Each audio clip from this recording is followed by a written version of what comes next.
As you follow me right over here, struck this glass and was just a few feet away from striking a homeowner. He did let me know that one of those students who was taken to the hospital as a precautionary measure is now at home resting. Take a look right behind me. That bus is scorched. All you need to do is scan your library card, and then once it's scanned, the door opens and then you could grab your book. But as you see right behind me, that's some of the excavation right over there, that dirt area along I-5. That much needed funding will help construct the Mariposa Preserve Wildlife Crossing to solve that issue. So people who live along Wagner Creek area are worried that when that power's out, their water source goes too.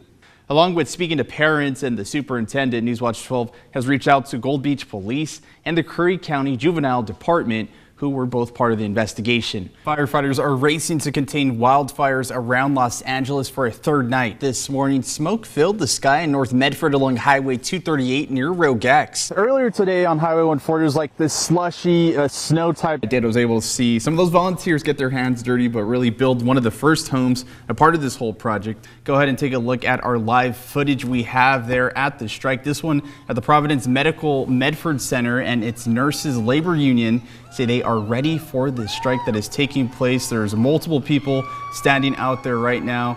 The Oregon Nurses Association has called this an open-ended strike. That second fire that was just mentioned is just 10 minutes from the Rose Bowl, where the Ducks in Ohio State were just playing. This is from our ABC national feed, so you're seeing a video of what looks like a destroyed home burnt down to the crisp. We have schools that are canceled today, universities, colleges, so a lot of people in that LA area that are now in emergency centers. I'm here at the town pump off of McAndrews and Crater, and yesterday when I was here, they had bags and cones out because they ran out of gas. The 3 essential items for backcountry travel are a beacon, a probe, and a shovel. I got to see 2 of those new fields, and let me tell you, they look beautiful. But we're also looking at some of the older ones and why the changes were needed in the first place. That's just one of the 13 homes being built. Pretty soon, right behind me, construction will start on this plot of land. You might be driving around and seeing a lot of construction sites or a lot of road work. So we're taking a look at the annual construction jobs per 1,000. Test my skills and toss some of these right here. Let's go. No practice, this is the first one. That's a little too much. Let's try one more. Nope. When we talk about holidays, we think about family, we think about being together. While some people go out, others decide to stay home. One family was left in shock as a stray bullet crossed this Rogue River right behind me, and as you follow me right over here, struck this glass and was just a few feet away from striking a homeowner. I heard pop, pop, pop, pop, pop. People were shooting outside, so I was afraid to move. As the clock struck 12:05 a.m. on New Year's Eve, Katha Mellinger thought a light fixture hit her chest. But I come running out, and she said, no, it was in the living room. Something hit me here in my shoulder. We still don't know what hit her. But that's when I went outside and checked and saw the window here. The bullet was maybe 2 feet from her. The stray bullet shattered glass, ripped through a blanket and ottoman, and made its way towards the front door. Just take a look at this photo. This is the bullet that the homeowners say was fired shortly after midnight. For Katha, she's thankful that trajectory changed its path. And if it went straight, I would have got hit. The family believes the bullet was due to celebratory fire in a way to kick off 2025, but was left shocked. I don't understand celebrating that way, because to me, they were 2 feet from murdering my wife. There has to be some accountability. People have to know what happened. I just want whoever was over there partying, and I can understand all that, but they need to come over here and see what could have happened. Reporting in Trill. You know, this was close. I'm Damien Alvarado. But here is all the plants that we're watering. Lacey Duvall lives on a dead-end road near Wagner Creek and has been hit by frequent power outages. Now, the outages are stressful, especially since they don't always last just a few hours. Sometimes the power is off for longer, disrupting her whole routine. You know, all of our irrigation is on timers, so when the power goes out, everything gets reset. Yeah, so we're putting backup batteries, but that still hasn't changed the times. We still haven't figured that out yet. So not only are residents losing electricity, but they're losing that access to water. This well right here behind me can cost upwards to $5,000 to repair, and that doesn't even include the generator. That's Snow Pants. She's a really good girl. Some people have that, and you know, animals need water, people need power. Her well, which is crucial for her essential oil farm and her livestock, shuts off when the power goes out. And And this means her plants, which are a significant income source, suffer just to constantly clean clogged sprinkler filters, costing time and money. The biggest part and the hardest part is not knowing.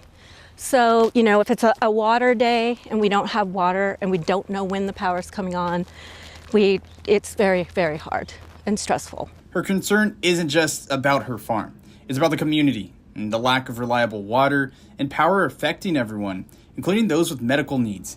She's anxious about the upcoming winter, and when power is essential for heating and preventing frozen pipes, she worries that without better communication and fixes, the challenges will only grow.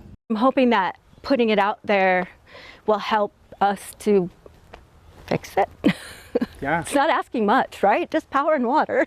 Despite the difficulties, Lacey feels hopeful from recent meetings with officials and the community support.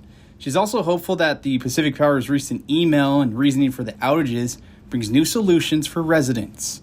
And talent, Damien Alvarado, Newswatch 12. Adam, we do have some good news now. We just spoke to the Central Point School District Superintendent Walt Davenport, and he did let me know that one of those students who was taken to the hospital as a precautionary measure is now at home resting. And they also confirmed that, yes, it was 10 students. There was a bus driver and a bus monitor, but I want you to just take a look behind me. The bus started its descent right here, and it made it further down this ditch, and that's when it eventually tipped over, essentially. And so we did find out more information that the bus driver did take a turn when they tried to get back on the main road, they ended in that ditch. I was able to talk to an 8th grader and his mom about the scary situation. I was on the bus and I looked up from my phone 2 times back to back.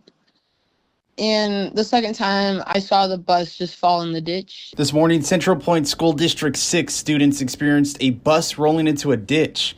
Clayton is an 8th grader from Hanby who says he started on the left side of the bus. All of a sudden, after that feeling, and I landed on the other side of the bus. As scary as the situation was, Clayton said his bus driver jumped into action. He got out of his seat after we flipped and helped all the kids get outside. He opened the top of the roof of the bus and he helped all the kids get out and make it safely out of the bus. Clayton's mom, Chelsea, also talked with us this morning, and she says when she got the call from her son, it shocked her. It was nerve-wracking, and I'm just really glad that he was able to get in touch with me and let me know right away so that I could react quickly.